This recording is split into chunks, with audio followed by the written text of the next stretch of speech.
America ও ইসরায়েলের যৌথ সামরিক আগ্রাসন যখন পারস্য উপসাগরকে জ্বালিয়ে খাক করতে চাইছে, তখন তেহরানের আকাশে ডানা মেলছে এক নতুন পরাশক্তি। ওয়াশিংটনের চোখ রাঙানি আর পশ্চিমা নিষেধাজ্ঞার পাহাড়ে ডিঙিয়ে ইরানের পাশে এসে দাঁড়িয়েছে ক্রেমলিন। শুধু মৌখিক সমর্থন বা কূটনৈতিক টেবিলে নয়, ভ্লাদিমির পুতিন এবার ইরানি সেনাদের হাতে তুলে দিচ্ছেন রাশিয়ার আকাশ প্রতিরক্ষার সবচেয়ে বড় বাজি, অত্যাধুনিক সু-35 যুদ্ধ বিমান। মধ্যপ্রাচ্যের আকাশে শক্তির ভারসাম্য চিরতরে বদলে দিতে তেহরান এখন চালকের আসনে। পুতিনের ত্যাগ, তেহরানের শক্তি। মিত্র ইরানকে সুরক্ষিত করতে রাশিয়া কতটা মরিয়া তার প্রমাণ মিলল মস্কোর এক নজিরবিহীন সিদ্ধান্তে। নিজের দেশের বিমান বাহিনীর কোটা কমিয়ে পুতিন অগ্রাধিকার দিচ্ছেন তেহরানকে। বিশাল চুক্তি। ইরানকে মোট 48টি সু-35 যুদ্ধ বিমান দিচ্ছে রাশিয়া, যুদ্ধকালীন উৎপাদন। কমসোমলস্ক অন আমুর কারখানায় দিনরাত কাজ চলছে। ইতোমধ্যে 20টি ফাইটার জেট সম্পূর্ণ প্রস্তুত, বাকি 28টির নির্মাণ কাজ চলছে রকেটের গতিতে। রুশ বিমান বাহিনীতে কাটছাট। 2026 থেকে 27 সালে খোদ রুশ বাহিনী কম যুদ্ধ বিমান পাবে, তাও ইরানের সরবরাহ নিশ্চিত করা হচ্ছে। কারখানায় অতিরিক্ত শিফট চালু হয়েছে, বসেছে নতুন যন্ত্রপাতি। এই সমীকরণ স্পষ্ট করে দেয় মস্কো তেহরান ঐক্য এখন আর স্রেফ কাগজে কলমে সীমাবদ্ধ নয়, এটি যুদ্ধক্ষেত্রের এক নিরেট বাস্তবতার নাম। আকাশে ইরানের অপ্রতিরোধ্য সুরক্ষা ঢাল। যুদ্ধক্ষেত্রে মার্কিন ইসরায়েলি যৌথ আগ্রাসনকে টেক্কা দিতে ইরান যে বাড়ন্ত শক্তির খোঁজে ছিল, সু-35 তা 16 আনা পূরণ করবে। এই যুদ্ধ বিমান আকাশে ওড়া মানেই শত্রুর রাডারে কম্পন ধরা। কেন এই ফাইটার জেটকে গেম চেঞ্জার বলা হচ্ছে?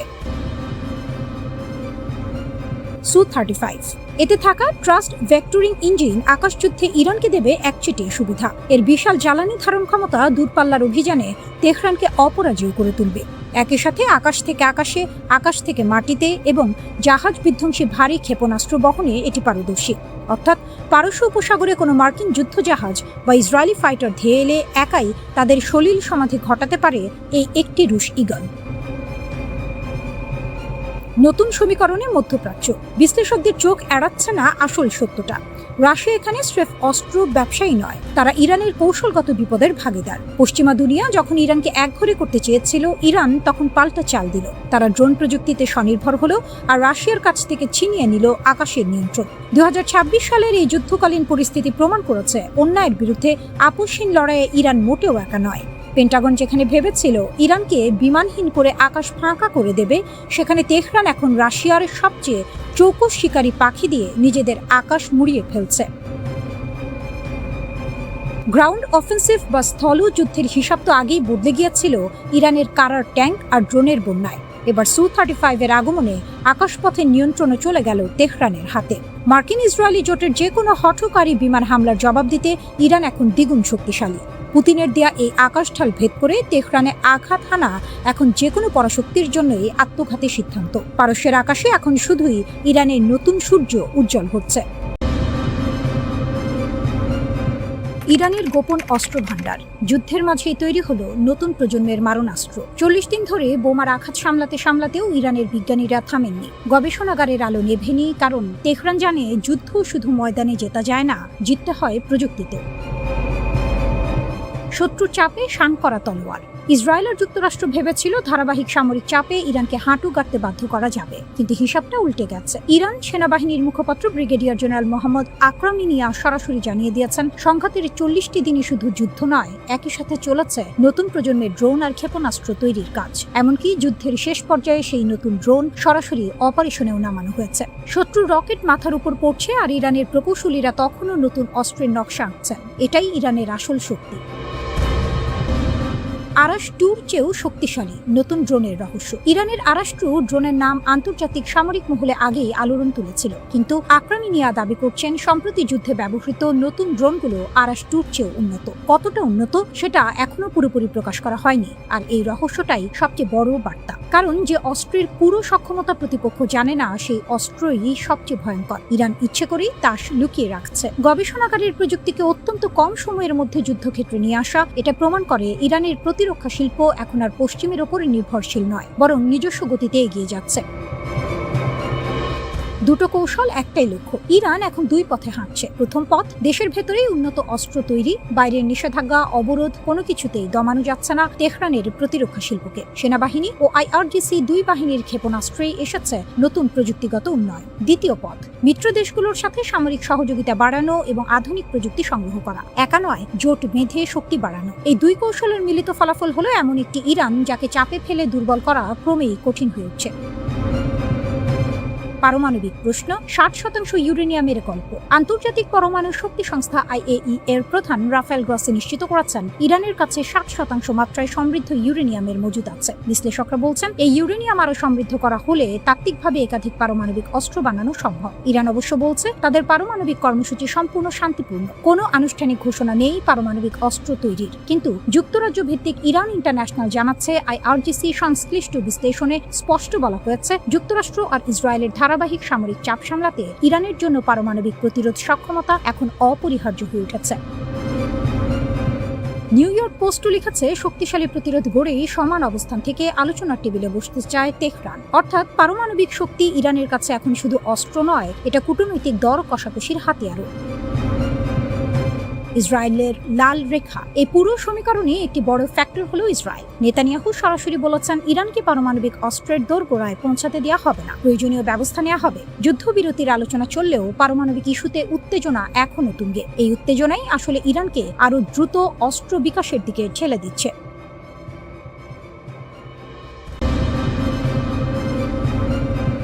আমেরিকাকে তাদের নিজের মাঠে রুখে দিল ইরান। ওয়াশিংটনের সমস্ত সামরিক শক্তির দাপটকে তুড়ি মেরে উড়িয়ে দিয়ে পারস্য উপসাগরের নিয়ন্ত্রণ এখন সম্পূর্ণ তেহরানের হাতে। কুয়েতের আকাশে ক্ষেপণাস্ত্রের গর্জন আর বাহরাইনে বাজতে থাকা সাইরেন আজ বিশ্বকে একটি স্পষ্ট বার্তা দিচ্ছে, মধ্যপ্রাচ্যে আমেরিকার দিন শেষ, এখন রাজত্ব চলবে কেবল ইরানের।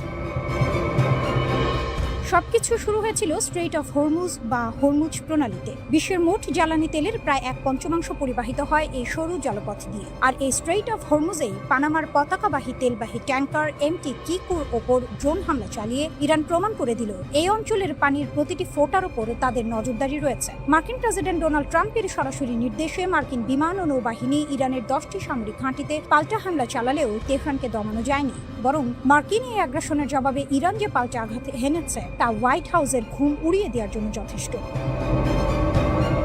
মার্কিন মিত্রদের বুকে কাঁপন, কুয়েত ও বাহরাইনে আঘাত। আমেরিকার ওপর ইরানের এই কৌশলী ও বীরত্বপূর্ণ আঘাতের পর কাঁপন ধরেছে মধ্যপ্রাচ্যে ওয়াশিংটনের তথাকথিত মিত্রদের বুকে। কুয়েতের আকাশ প্রতিরক্ষা ব্যবস্থা একের পর এক ধেয়ে আসা ইরানি মিসাইল ও ড্রোন ঠেকাতে গিয়ে রীতিমতো হিমশিম খাচ্ছে। দেশটির সামরিক বাহিনী নাগরিকদের শান্ত থাকার আহ্বান জানালেও আকাশের বিস্ফোরণের শব্দ তাদের ভেতরে চরম আতঙ্ক তৈরি করেছে। বাহরাইন, আরো বড় ধাক্কা খেয়েছে বাহরাইন। পুরো দেশ জুড়ে এখন বাজছে বিমান হামলার সাইরেন। নাগরিকদের নির্দেশ দেওয়া হয়েছে নিকটবর্তী নিরাপদ আশ্রয়ে চলে যেতে। বাহরাইনের ক্ষোভের মূল কারণ হলো ইরান তাদের সার্বভৌমত্ব লঙ্ঘন করেছে। কিন্তু বাস্তবতা হলো বাহরাইন নিজেই আমেরিকার 5ম নৌবাহকে আশ্রয় দিয়ে এই অঞ্চলে ইরানের নিরাপত্তার জন্য হুমকি তৈরি করে রেখেছিল। ইরান কেবল তার নিজের প্রতিরক্ষায় সেই হুমকির উৎসকে স্তব্ধ করে দিয়েছে। শান্তি চুক্তি ও ওয়াশিংটনের বিশ্বাসঘাতকতা। কয়েকদিন আগেই ওয়াশিংটন ও তেহরানের মধ্যে একটি ভঙ্গুর যুদ্ধবিরতি বা অন্তর্বর্তীকালীন সমঝোতা চুক্তি হয়েছিল। বিশ্ববাসী ভেবেছিল হয়তো এবার পরিস্থিতি শান্ত হবে, কিন্তু আমেরিকার স্বভাবজাত সাম্রাজ্যবাদী নীতি আর ইরানের ওপর হামলা সেই শান্তি প্রচেষ্টাকে নস্যাৎ করে দেয়। ইরান স্পষ্ট জানিয়ে দিয়েছে তারা কোনো চুক্তি ভঙ্গ করতে চায়নি, কিন্তু আমেরিকা যখনই তাদের উপর আঘাত হানবে তেহরান হাত গুটিয়ে বসে থাকবে না। বাহরাইন অভিযোগ করছে যে ইরান ইচ্ছাকৃতভাবে শান্তি আলোচনা ব্যাহত করছে। তবে আসল সত্য হলো আমেরিকা যখন এই অঞ্চলে তার সামরিক শক্তি প্রদর্শন করতে চায় তখন ইরান তার দাঁত ভাঙা জবাব দিতে বাধ্য হয়। ইরান এখন আর রক্ষণাত্মক অবস্থানে নেই, তারা এখন আক্রমণাত্মক এবং এই অঞ্চলের প্রধান চালিকা শক্তি। গ্লোবাল এনার্জি মার্কেট ও নতুন ভূ রাজনীতি ইরানের এই শক্ত অবস্থানের কারণে বৈশ্বিক জ্বালানি বাজার এখন চরম অস্থিরতার মুখে। হরমুজ প্রণালী যদি ইরান সম্পূর্ণ বন্ধ করে দেয় তবে থমকে যাবে বৈশ্বিক অর্থনীতি। আমেরিকা ভালো করেই জানে ইরানের সাথে সরাসরি পূর্ণাঙ্গ যুদ্ধে জড়ানো মানে নিজেদের ধ্বংস ডেকে আনা।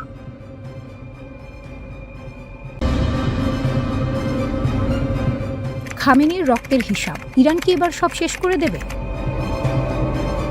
28 ফেব্রুয়ারি, সেই রাতটা ইরান কোনোদিন ভুলবে না। আয়াতুল্লাহ আলী খামেনি, ইসলামিক প্রজাতন্ত্রের সর্বোচ্চ নেতা, যুক্তরাষ্ট্র ও ইসরায়েলের যৌথ অভিযানে নিহত হলেন। ইহুদিবাদীরা ভেবেছিল এই এক আঘাতেই ইরান ভেঙে পড়বে, নেতৃত্ব শূন্য হয়ে যাবে তেহরান। ইসলামিক প্রজাতন্ত্রের কফিনে শেষ পেরেক ঠোকা হয়ে গেছে।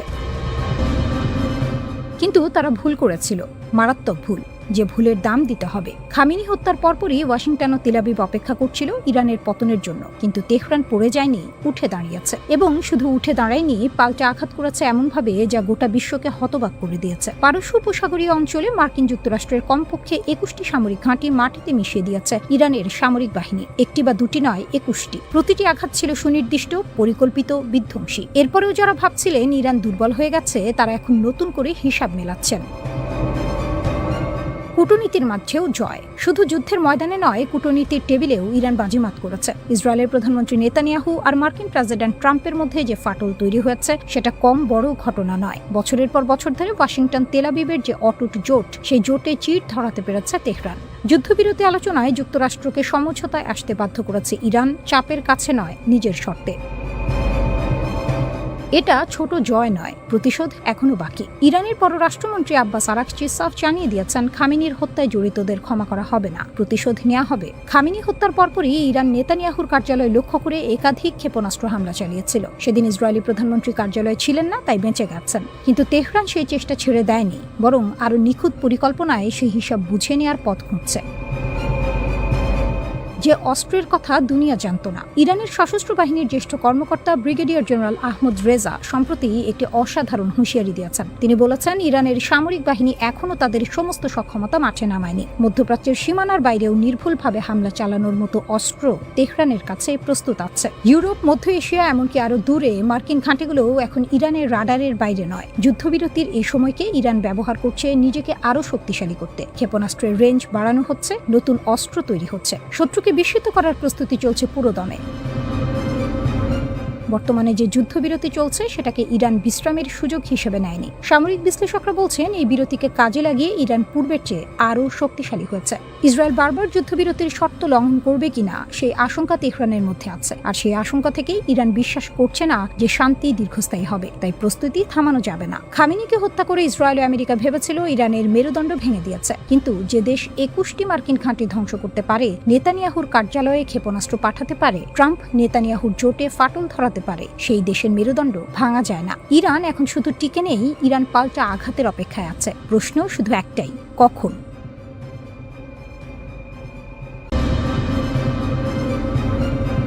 ইরান নয়, ইসরায়েলের আসল ভয় এখন তুরস্ক আর মিশর। কেন?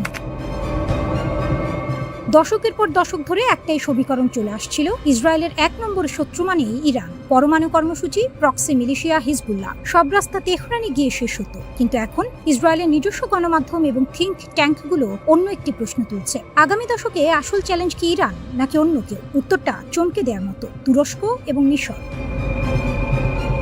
তুরস্ককে কেন হঠাৎ ভয় পাচ্ছে তেল আবিব? ইসরায়েলের প্রভাবশালী দৈনিক মারিভে সম্প্রতি একটি সামরিক বিশ্লেষণ প্রকাশিত হয়েছে। সেখানে সরাসরি বলা হয়েছে, তুরস্ক শুধু একটি আঞ্চলিক শক্তি নয়, এটি এমন একটি সামরিক ও প্রযুক্তিগত শক্তিতে পরিণত হচ্ছে যা পুরো মধ্যপ্রাচ্যের ভারসাম্য বদলে দিতে সক্ষম।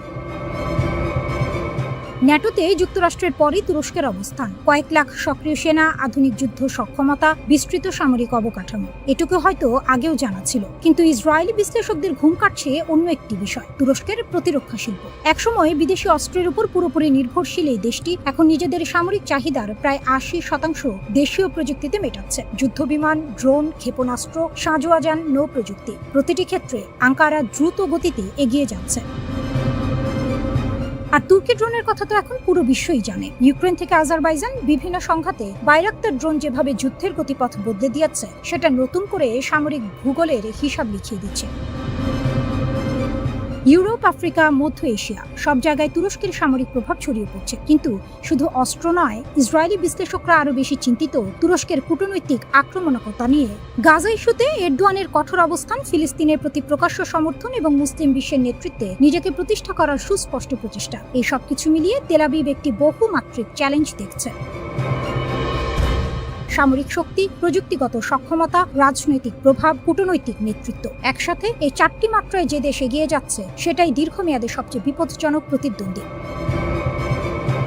মিশর শান্তি চুক্তির পরেও কেন যুদ্ধের আশঙ্কা? জেরুজালেমে অনুষ্ঠিত JMS ইন্টারন্যাশনাল পলিসি সামিটে হারুফ সেন্টারের প্রধান নির্বাহী আহমিয়াদ কোহেন একটি বিস্ফোরক মন্তব্য করলেন। আগামী 15 বছরের মধ্যে মিশরের সঙ্গে যুদ্ধে জড়াতে পারে ইসরায়েল। কথাটা শুনলে হোঁচট লাগে, কারণ ইসরায়েল ও মিশর 1979 সালেই ঐতিহাসিক শান্তি চুক্তি করেছে। 4 দশকেরও বেশি সময় ধরে দুই দেশের মধ্যে নিরাপত্তা সহযোগিতা চলছে, সিনাই অঞ্চলে একসাথে সন্ত্রাস দমন করেছে। তাহলে কোহেন কোন ভিত্তিতে এই পূর্বাভাস দিচ্ছেন?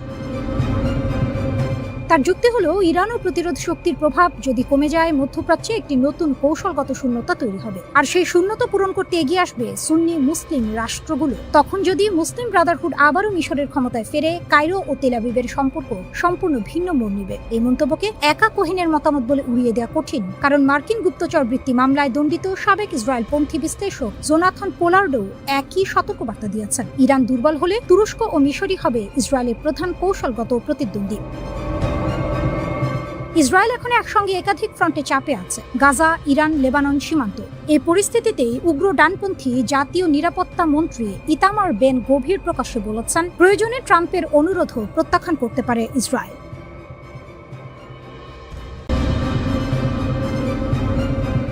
মিত্রকেই শাসালেন ভ্যান্স।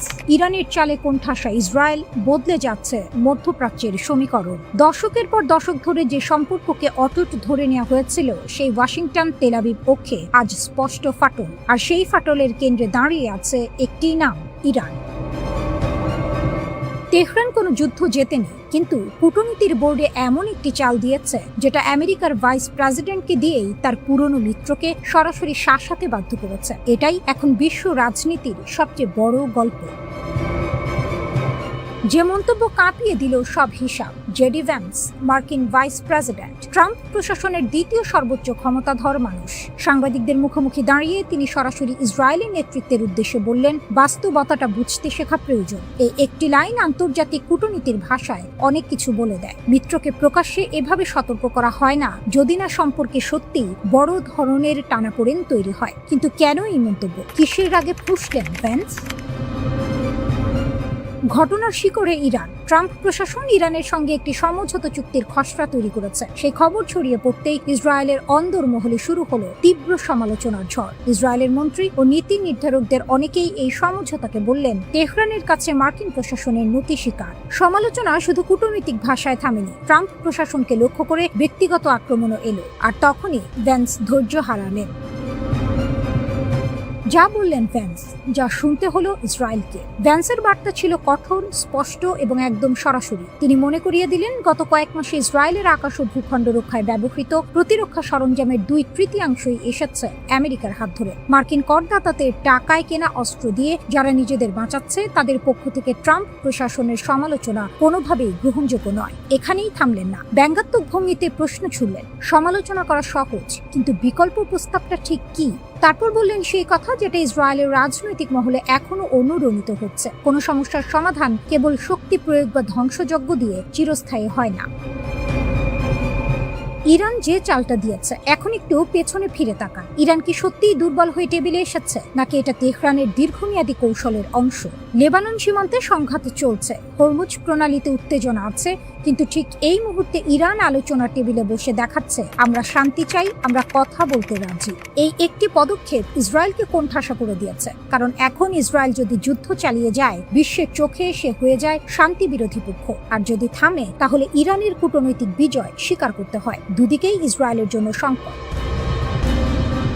ভ্যান্স একটি কথা বলেছেন যেটা ইসরায়েলের জন্য সবচেয়ে ভয়ের। বর্তমান বিশ্ব পরিস্থিতিতে যুক্তরাষ্ট্রের চেয়ে বড় কোনো শক্তিশালী মিত্র ইসরায়েলের অবশিষ্ট নেই। এটা শুধু তথ্য নয়, এটা সতর্কবার্তা। এটা বলছে, মিত্রকে হারানোর সামর্থ্য তোমার নেই, তাহলে মিত্রের সিদ্ধান্তকে চ্যালেঞ্জ করছো কোন সাহসে? ইসরায়েল এই চুক্তিতে সই করেনি। তারা ঘোষণা করেছে নিজের নাগরিক ও ভূখণ্ড রক্ষায় যে কোনো সামরিক পদক্ষেপ নেওয়ার অধিকার তারা রাখে। কিন্তু সেই ঘোষণা এখন অনেকটাই ফাঁকা গর্জনে পরিণত হচ্ছে, কারণ সবচেয়ে বড় মিত্রটাই এখন অন্য পথে হাঁটছে।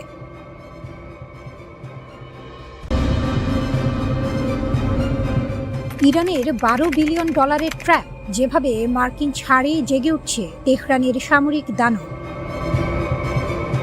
যে ইরানকে এক কোনায় চেপে ধরতে ওয়াশিংটন বছরের পর বছর নিষেধাজ্ঞার জাল বুনেছে, সেই ইরানই এখন মার্কিন সিদ্ধান্তের সুবাদে এক নতুন সমীকরণের কেন্দ্রে। যুক্তরাষ্ট্র ও ইরানের মধ্যকার 60 দিনের এক সাময়িক চুক্তি যেন তেহরানকে রাতারাতি বৈশ্বিক ভূ রাজনীতির মূল নায়কের আসনে বসিয়ে দিয়েছে।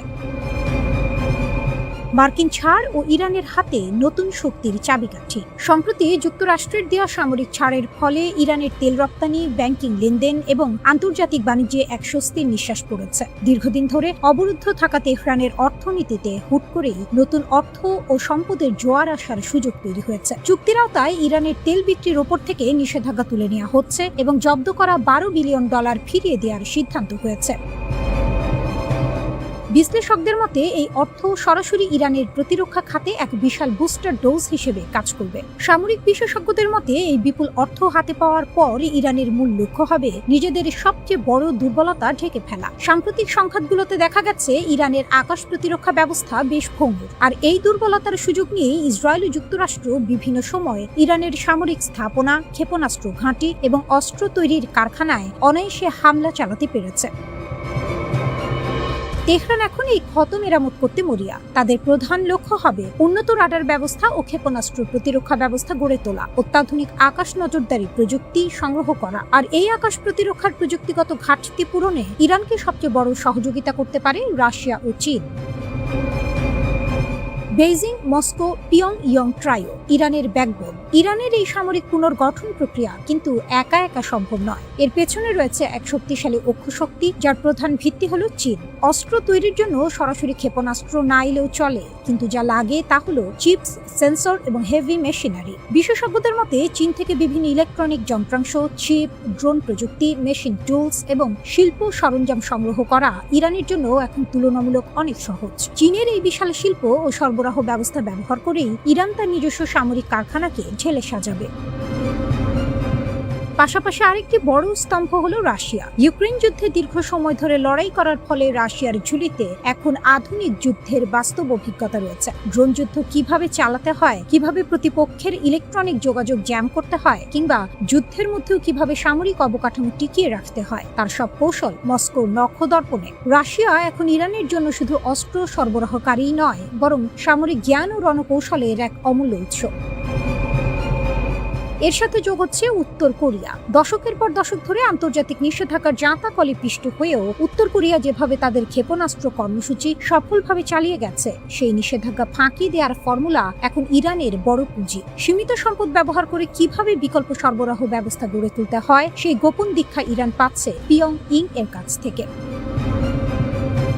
বিশ্লেষকদের স্পষ্ট হুঁশিয়ারি, এই অর্থ আর বিশ্বস্ত মিত্রদের সহায়তায় ইরান যদি একবার পুরোপুরি জেগে ওঠে, তবে মধ্যপ্রাচ্যে তাকে থামানো যুক্তরাষ্ট্র কিংবা ইসরায়েল কারো পক্ষে আর সম্ভব হবে না।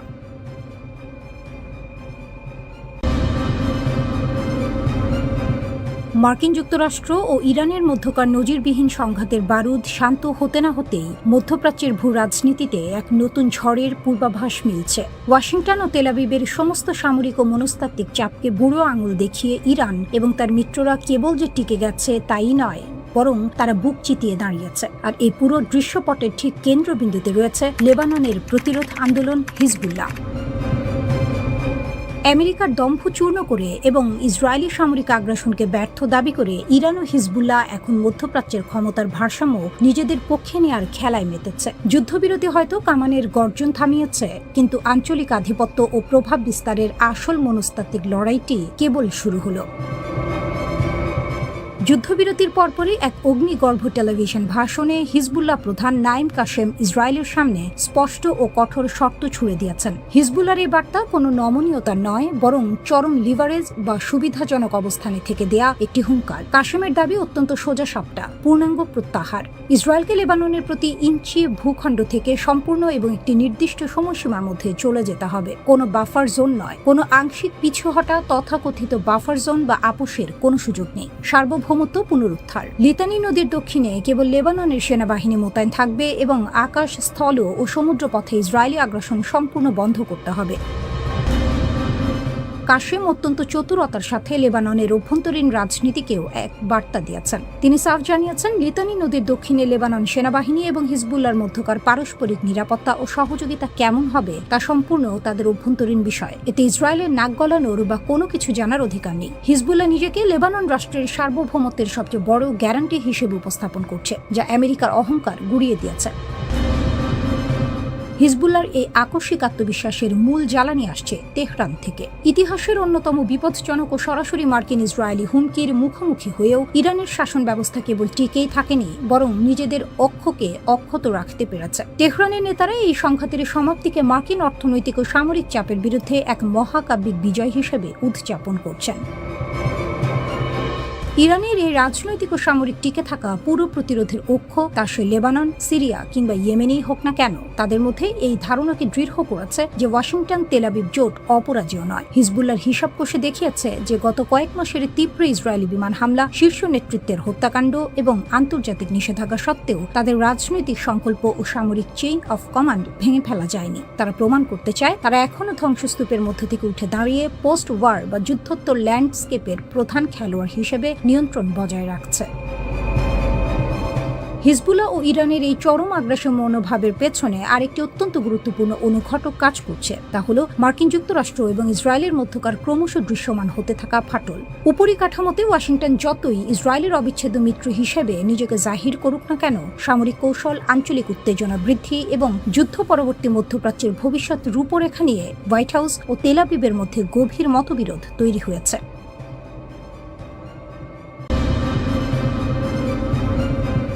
ইরান যে অস্ত্র বানিয়েছে আমেরিকা তার নাম জানত না। পাইলট যখন জ্ঞান ফিরে পেলেন, তখন তিনি পেন্টাগনের গোয়েন্দাদের সামনে বসে কাঁপা গলায় বললেন, ওগুলো ড্রোন ছিল, কিন্তু ওগুলো একসাথে নিঃশ্বাস নিচ্ছিল। এপ্রিল 2025 ইরানের আকাশ একটি আমেরিকান F-15 যুদ্ধবিমান ভূপাতিত হলো। ইতিহাসে প্রথমবারের মতো ইরানের আকাশে মার্কিন যুদ্ধবিমান গুলি করে নামানো হলো, কিন্তু কিভাবে, কোন ক্ষেপণাস্ত্রে, কোন রাডারে? বিধ্বস্ত হওয়ার আগের শেষ কয়েক সেকেন্ড পাইলট বলেছেন, বিমান ভেঙে পড়ার ঠিক আগ মুহূর্তে তিনি আকাশে একটি অদ্ভুত দৃশ্য দেখেন। একটি বড় ড্রোনের নিচে ছোট ছোট ড্রোন ঝুলছে, একদম জেলিফিশের পায়ের মতো, আর পুরো কাঠামোটা একক প্রাণীর মতো একসাথে ঘুরছে, ভাসছে, এগিয়ে আসছে। প্রত্যক্ষদর্শী এক কর্মকর্তার ভাষায় ভিন গ্রহের কাণ্ড কারখানা। আরেকজন বললেন, আকাশের ড্রোনের মাইনফিল্ড। 4টি আলাদা গোয়েন্দা সূত্র এই বর্ণনা নিশ্চিত করেছে ড্রোনগুলো আলাদা আলাদা ছিল না, ওরা একে অপরের সঙ্গে যুক্ত হয়ে একটাই জীবন্ত কাঠামো তৈরি করেছিল। কারিগরি ভাষায় ওর নাম ওয়ান টু ম্যানি মেশড নেটওয়ার্কিং। এই প্রযুক্তি আসলে কি? সাধারণ ড্রোন আক্রমণে একটা ড্রোন একটি লক্ষ্যে ধেয়ে যায়। আধুনিক প্রতিরক্ষা ব্যবস্থা সেটা ধরতে পারে, গুলি করতে পারে, ধ্বংস করতে পারে। কিন্তু যদি একসাথে 50টি ড্রোন একটাই মস্তিষ্কের নির্দেশে চলে, যদি ওরা পরস্পরের সঙ্গে যোগাযোগ করতে করতে আকৃতি বদলাতে পারে, একটাকে গুলি করলে বাকিরা দলছুট না হয়ে বরং নতুন ছক কষে এগিয়ে আসে, তখন আর এটা একটা ড্রোন নয়, এটা একটি জীব, একটা ঝাঁক, একটা চিন্তাশীল আক্রমণ।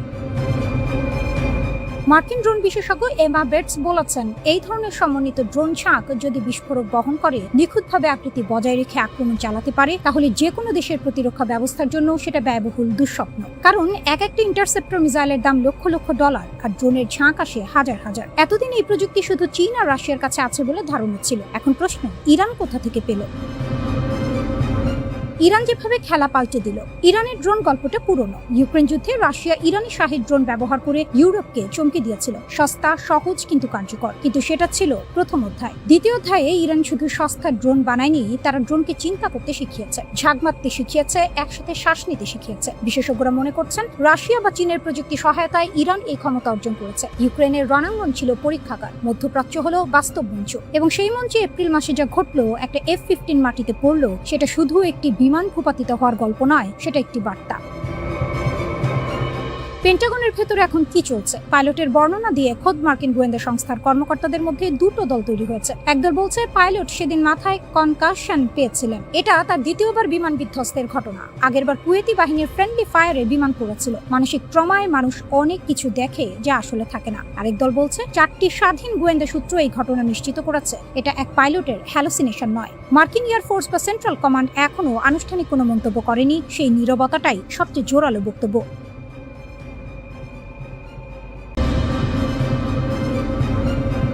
ইরানের মাস্টার প্ল্যান, লেবানন থেকে সিরিয়া, ট্রাম্পও এখন ফাঁদে। ট্রাম্প হতাশ, নেতানিয়াহু ক্ষুব্ধ। আর এই দুই নেতার মধ্যকার ফাটলের মধ্য দিয়ে ইরান শুধু দেখছে আর মুচকি হাসছে। মধ্যপ্রাচ্যের রাজনীতিতে এমন মুহূর্ত কমই আসে। আমেরিকার সবচেয়ে বড় মিত্র ইসরায়েল এখন তার সবচেয়ে বড় দাতার সাথে প্রকাশ্যে দ্বন্দ্বে। আর এই সুযোগে ইরান কোনো বোমা না ছুড়েই কূটনৈতিক ময়দানে জিতে যাচ্ছে একের পর এক পয়েন্ট। 21 জুন 2025 ট্রাম্প ফক্স নিউজে বসে এমন কিছু বললেন যা মধ্যপ্রাচ্যের রাজধানীগুলোতে ভূমিকম্পের মতো ছড়িয়ে পড়ল। তিনি বললেন, ইসরায়েল হিজবুল্লাহকে শেষ করতে পারছে না, প্রতিবার অ্যাপার্টমেন্ট ভেঙে ফেলে, আমি ভাবছি এই কাজটা সিরিয়াকে দিয়ে দেব। এটা শুধু হতাশার কথা না, এটা একটি সিগন্যাল। আমেরিকার মধ্যপ্রাচ্য নীতিতে গভীর ফাটল ধরেছে। কিন্তু সিরিয়ার প্রেসিডেন্ট আহমেদ আল শারা সেই প্রস্তাব লুফে নিলেন না, বরং সরাসরি বললেন সিরিয়া লেবাননে কোনো সামরিক ভূমিকায় যাবে না। তার ভাষায় লেবাননের সমাধান আসবে যুদ্ধে নয়, শহর বোমা মেরে নয়, বরং সৃজনশীল সমাধানে। সবচেয়ে বড় চমক, শারা বললেন হিজবুল্লাহর সাথে আলোচনার টেবিলে বসতে তার আপত্তি নেই। যদি এটা লেবানন ও সিরিয়ার স্বার্থে হয় তাহলে কেন নয়? এখানেই ইরানের আসল খেলা বোঝা দরকার। হিজবুল্লাহ ইরানের তৈরি অর্থায়নে, অস্ত্রে, আদর্শে। লেবাননে ইসরায়েলের বিরুদ্ধে লড়াই করতে করতে হিজবুল্লাহ দুর্বল হয়েছে, ঠিক আছে, কিন্তু ইরান কি আসলে হিজবুল্লাহকে জেতাতে চায়, নাকি এই যুদ্ধকে জিইয়ে রেখে তার সুবিধা নিতে চায়? উত্তর দ্বিতীয়টা। কারণ এই যুদ্ধ যতদিন চলবে ইসরায়েল আন্তর্জাতিকভাবে বিচ্ছিন্ন হতে থাকবে, ট্রাম্প নেতানিয়াহুর সম্পর্ক ক্ষয় হতে থাকবে, আমেরিকার মনোযোগ বিভক্ত থাকবে, আর ইরান নিয়ে সুইজারল্যান্ড যে পারমাণবিক আলোচনা চলছে সেখানে ইরানের দর কষাকষির ক্ষমতা বাড়তে থাকবে। ট্রাম্প নিজেই স্বীকার করলেন হিজবুল্লাহ হলো ছোট যুদ্ধ, বড় ডিল হলো ইরান। আর সেই বড় ডিলের টেবিলে ইরান এখন শক্ত হাতে বসে আছে, কারণ লেবাননে আগুন জ্বলছে। ট্রাম্প কেন এত বিরক্ত? ট্রাম্পের হতাশার কারণ একটাই, টাইমিং। যখনই ইরানের সাথে চুক্তির কাছাকাছি পৌঁছায় আমেরিকা, তখনই বৈরুতে বিস্ফোরণ হয়, সাধারণ মানুষ মরে, ক্যামেরায় ধ্বংসের ছবি ভাসে, আর পুরো কূটনৈতিক মোমেন্টাম নষ্ট হয়ে যায়। তিনি বললেন, আমি লেবাননে হামলা পছন্দ করি না, বিশেষত বৈরুতের ভেতরে চুক্তি সইয়ের ঠিক আগে। এটা শুধু আবেগের কথা নয়, এটা কৌশলের কথা। ইসরায়েলের প্রতিটা আক্রমণ ইরানের সাথে বড় চুক্তির পথকে কঠিন করছে। নেতানিয়াহু কি বললেন? নেতানিয়াহু পাল্টা দিলেন দৃঢ়ভাবে। তিনি বললেন, আমি ইসরায়েলের স্বার্থে দাঁড়াই। ট্রাম্প আমার কথা শোনেন না, আমিও তার কথা পুরোপুরি মানি না। আমরা দুটো স্বাধীন দেশের নেতা। আর তিনি স্পষ্ট করলেন, গাজায়, সিরিয়ায়, লেবাননে ইসরায়েলের নিরাপত্তা অঞ্চল থাকবে যতদিন দরকার। এই দ্বন্দ্ব এখন প্রকাশ্য, আর ইরান এই ফাটলটাকেই তার সবচেয়ে বড় সম্পদ হিসেবে ব্যবহার করছে। মধ্যপ্রাচ্যের এই জটিল দাবার বোর্ডে ইরান একটি পুরনো কৌশল খেলছে, নিজে না লড়ে অন্যদের দিয়ে লড়িয়ে সুবিধা নেয়া। হিজবুল্লাহ তার হাতিয়ার, লেবানন তার রণক্ষেত্র, আর ট্রাম্প নেতানিয়াহুর দ্বন্দ্ব তার বোনাস।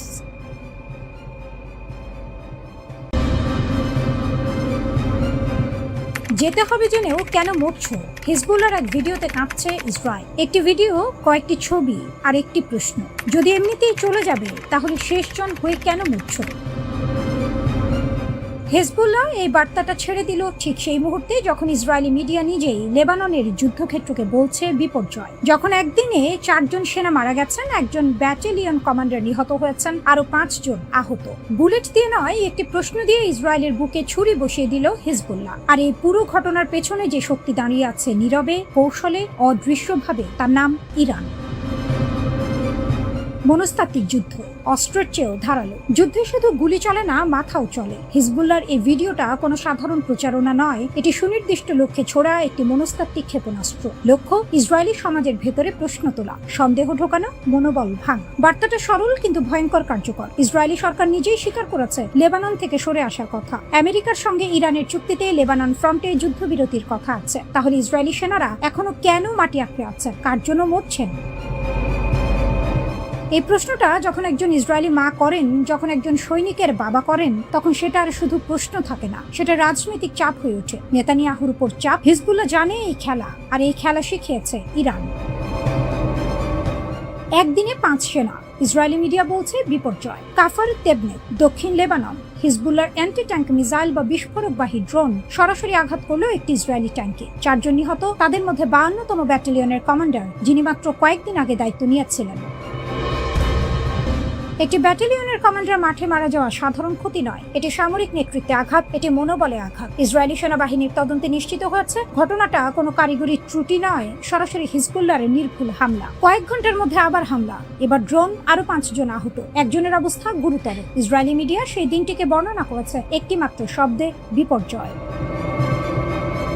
নেতানিয়াহুর দ্বিমুখী চাপ, ভেতরে আর বাইরে দুদিক থেকেই চাপে নেতানিয়াহু। বাইরে ট্রাম্প ইতিমধ্যে ইরানের সঙ্গে সমঝোতার স্মারক সই করে ফেলেছেন, সেই চুক্তিতে লেবানন ফ্রন্টে তাৎক্ষণিক যুদ্ধবিরতির কথা আছে। ভাইস প্রেসিডেন্ট জেডি ভ্যান্স প্রকাশ্যে বলেছেন ইসরায়েলের বৈরুত হামলা এই কূটনৈতিক প্রক্রিয়াকে ক্ষতিগ্রস্ত করছে। ভেতরে ইসরায়েলি সমাজে প্রশ্ন উঠছে, প্রতিদিন কফিন ফিরছে, পরিবারগুলো জানতে চাইছে এই যুদ্ধের শেষ কোথায়। কিন্তু নেতানিয়াহু পিছু হচ্ছেন না, বরং তিনি ওয়াশিংটনে লবিং করছেন। রক্ষণশীল মিডিয়া ব্যক্তিত্ব আর কংগ্রেসের মিত্রদের মাধ্যমে ইরান চুক্তির বিরুদ্ধে জনমত তৈরির চেষ্টা করছেন। সিনেটর বিল ক্যাসিডি বললেন এটা দশকের সবচেয়ে বড় পররাষ্ট্রনীতির ব্যর্থতা। টেড ক্রুজ বললেন চুক্তির শর্তগুলো বিপজ্জনক, কিন্তু ট্রাম্প সই করে ফেলেছেন, চাকা ঘুরতে শুরু করেছেন। ইরানের নীরব বিজয়, এই পুরো ছবিটা এক ধাপ পিছিয়ে দেখলে একটি বিষয় স্পষ্ট হয়ে যায়। ইরান সরাসরি যুদ্ধ করেনি লেবাননে, ইরানের সেনা মারা যায়নি কাফার তেপনিতে, কিন্তু হিজবুল্লাহ যে অস্ত্র ব্যবহার করেছে, যে কৌশলে হামলা করেছে, যে সময়ে মনস্তাত্ত্বিক ভিডিও ছেড়েছে, এই পুরো পরিকল্পনার পেছনে তেহরানের ছাপ অস্বীকার করার উপায় নেই।